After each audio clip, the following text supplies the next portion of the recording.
Halo teman-teman, kembali lagi di Akademi Sahabat Karir. Oke teman-teman, video kali ini kita akan membahas lanjutan tentang spesial tes wawasan kebangsaan.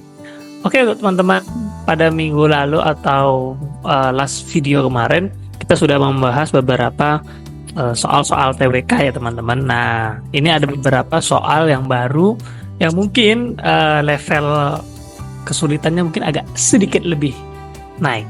Oke teman-teman, tidak perlu berpanjang lebar, mari kita simak soal yang pertama. Oke, di soal sudah tampak teman-teman ya.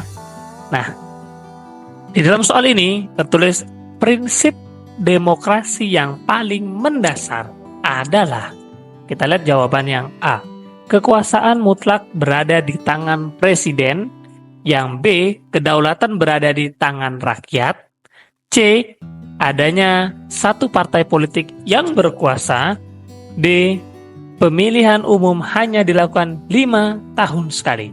Oke teman-teman, kira-kira prinsip demokrasi yang paling mendasar yang perlu kita ketahui adalah yang mana teman-teman? Apakah yang kekuasaan mutlak ada di tangan presiden? Atau kedaulatan? Atau adanya satu partai politik? Atau yang D? Kalau ini tidak mungkin ya teman-teman, pemilihan umum hanya dilakukan 5 tahun sekali, itu sudah benar, cuman bukan untuk yang prinsip mendasar demokrasi ya. Ini kita bahas tentang prinsip demokrasi yang paling mendasar. Kalau ini pemilihan umum hanya dilakukan 5 tahun sekali, itulah pelaksanaannya ya teman-teman ya.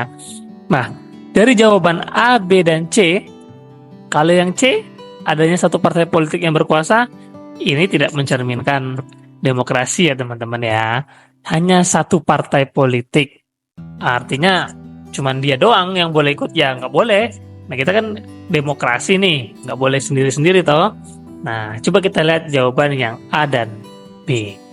Antara A dan B, jawaban yang paling tepat adalah jawaban yang B, kedaulatan berada di tangan rakyat.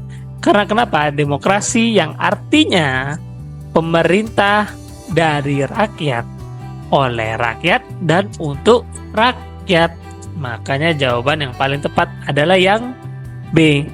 Oke teman-teman, kita lanjut ke soal yang berikutnya. Nah, sudah tampak ya soal yang kedua ini teman-teman. Mari kita baca dulu. Hak warga negara untuk dipilih dan memilih dalam pemilihan umum merupakan bentuk pelaksanaan prinsip. Kita lihat jawabannya. A, kedaulatan rakyat. B, kekuasaan hukum. C, kesejahteraan sosial. Dan D, persatuan Indonesia. Dari soal yang pertama ini kayaknya teman-teman harus sudah tahu nih jawabannya ya teman-teman ya. Antara A, B, C, dan D, jawaban yang paling tepat adalah yang mana teman-teman? Soal pertama tadi sudah kita bahas nih ya. Yang pasti yang paling tepat di antara keempat jawaban ini adalah yang A, betul, kedaulatan rakyat. Sudah kita bilang tadi di akhir video yang pertama soal tadi, bahwasannya kedaulatan rakyat itu dasar dari demokrasi, yang dimana pemerintahan itu dari rakyat, oleh rakyat, untuk rakyat. Dan kedaulatan rakyat ini adalah menyangkut ke dalam pemilihan umumnya. Dalam soal tersebut, dalam pemilihan umum merupakan bentuk pelaksanaan prinsip. Nah, ini kebalikannya lagi. Di mana pemilihan umum adalah bentuk pelaksanaan prinsip kedaulatan rakyat. Yang dimana rakyat memiliki hak untuk memilih dan dipilih. Oke teman-teman ya, jelas ya. Antara nomor 1 dan nomor 2 mungkin memiliki kesinambungan, cuman yang lebih detail ada di beberapa soal yang memang harus kita pahami bentuk-bentuk soalnya. Hampir mirip, cuman ada beberapa soal-soal memang yang membutuhkan analisis kita agar kita tidak terkecoh untuk jawaban-jawaban yang kita rasa hampir-hampir mirip.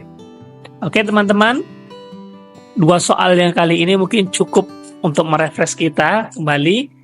Untuk next video silakan stay tune terus di YouTube kita, aktifkan lonceng di YouTube kita agar kalian tidak ketinggalan video-video yang terbaru. Oke teman-teman, terima kasih, sampai jumpa.